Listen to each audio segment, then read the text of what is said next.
ಬುಧವಾರ ಪ್ರತಿ ವಾರ ಬರುತ್ತೆ. ಅದರಲ್ಲೇನಿದೆ ವಿಶೇಷ? ವಾರಾಂತ್ಯವಾದ ಶನಿವಾರ ಭಾನುವಾರದ ಬಗ್ಗೆ ಮಾತಾಡಬಹುದು. ಸೋಮವಾರದ ಬಗ್ಗೆಯೂ ಬೇಸರಿಸಿಕೊಳ್ಳಬಹುದು.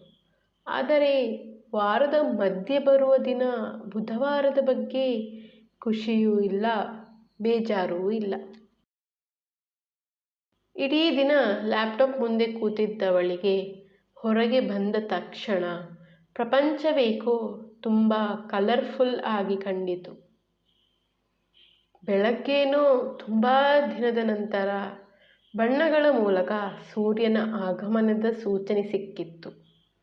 ಹಾಗೆ ಸಂಜೆ ಬಸ್ಸಿನ ಕಿಟಕಿ ಹೊರಗೆ ಇಣುಕಿದ ತಕ್ಷಣ ಆಕಾಶ ಇನ್ನಷ್ಟು ನೀಲಿಯಾದಂತೆ, ಮರಗಿಡಗಳು ಇನ್ನಷ್ಟು ಹಸಿರಾದಂತೆ, ಹಾಲಿನಂತೆ ಬಿಳಿ ಅಲ್ಲಲ್ಲ ಹತ್ತಿಯಂತೆ ಮೆಲ್ಲಗೆ ಚಲಿಸುತ್ತಿರುವ ಮೋಡಗಳನ್ನು ಕಂಡಾಗ ಇಳೆಗೆ ಕಲರ್ ಗ್ರೇಡಿಂಗ್ ಮಾಡಿದರೇನೋ ಅಂತನಿಸಿತು.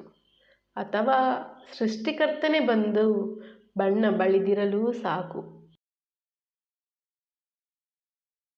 ಬುಧವಾರ ಸಂಜೆ ನಾ ಹೊರಟಿದ್ದೆ ಬಸ್ಸಲ್ಲಿ ಮನೆಗೆ. ಅದೇ ಬಸ್ಸು, ಅದೇ ದಾರಿ. ಹಾಗೆ ಮೊಬೈಲಿನಲ್ಲಿ ಬಂದಿದ್ದ ಹವಾಮಾನ ವರದಿ ಪ್ರಕಾರ ಜೋರು ಗಾಳಿ. ಕೆಲವೊಮ್ಮೆ ನಮ್ಮ ಕೆಲಸಗಳಲ್ಲಿ ಎಷ್ಟು ಮುಳುಗಿ ಹೋಗುತ್ತೇವೆ ಅಂದರೆ ಸುತ್ತಲಿರುವ ಪ್ರಪಂಚವನ್ನು ಗಮನಿಸುವುದೇ ಮರೆತು ಬಿಡುತ್ತೇವೆ. ಮನೆಯಿಂದ ಕಾಲೇಜು, ಕಾಲೇಜಿಂದ ಮನೆ, ಇದೇ ದಿನಚರಿಯಾಗಿ ಹೋಗುತ್ತದೆ. ಬೆಳಗ್ಗೆ ಡಬ ಎಂದು ತಿಂಡಿ ತಿನ್ನದೆ ಓಡುವುದು, ಸಂಜೆ ಮನೆಗೆ ಬಂದು ಉಸ್ಸಪ್ಪ ಎಂದು ಮೊಬೈಲ್ ನೋಡುತ್ತಾ ಬಿದ್ದುಕೊಳ್ಳುವುದು. ಇವರು ಯಾವಾಗ ಬಿಡುತ್ತಾರೋ, ಮನೆಗೆ ಯಾವಾಗ ಹೋಗುವುದೋ ಎಂದು ಚಡಪಡಿಸುವ ಮನಸ್ಸು ಮನೆಗೆ ಬಂದ ತಕ್ಷಣ ಮಾಡುವುದೇನೂ ಇಲ್ಲ. ದಿನದ ಅಂತ್ಯಕ್ಕೆ ಕಾಯುವುದು ಹೊಸ ಅಭ್ಯಾಸವಾಗಿದೆ. ಸುತ್ತಲಿರುವ ವಾತಾವರಣವನ್ನು ಗಮನಿಸುವುದೇ ಇಲ್ಲ. ಬಿಸಿಲಾದಾಗ ಸೂರ್ಯನನ್ನು ದೂರುತ್ತೇನೆ, ಮಳೆಯಾದಾಗ ಮಳೆರಾಯನಿಗೆ ಶಾಪ ಹಾಕುತ್ತೇನೆ. ಈಗೀಗ ನನ್ನ ಮನೆಯೇ ಮಂತ್ರಾಲಯವಾಗಿ ಬಿಟ್ಟಿದೆ. ಹೊರಗೆ ಕಾಲಿಡಲೂ ಮನಸ್ಸಿಲ್ಲ.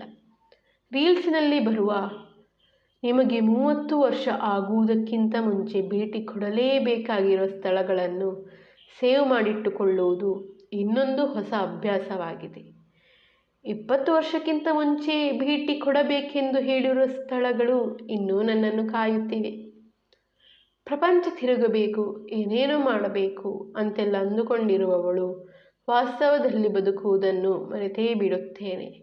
ಆಗೊಮ್ಮೆ ಈಗೊಮ್ಮೆ ನನ್ನದೇ ಲೋಕದಿಂದ ಹೊರಬಂದಾಗ ವಾಸ್ತವದ ದರ್ಶನವಾಗುತ್ತದೆ. ಅರೆ, ಪ್ರಪಂಚ ಎಷ್ಟು ಸುಂದರವಾಗಿದೆ ಅಂತ ಅನಿಸುತ್ತದೆ. ಇನ್ನಾದರೂ ನನ್ನ ಮನೆ ಬಿಟ್ಟು ಸುತ್ತ ಕಣ್ಣಾಡಿಸುವುದನ್ನು ಕಲಿಯಬೇಕು ಅನಿಸುತ್ತದೆ.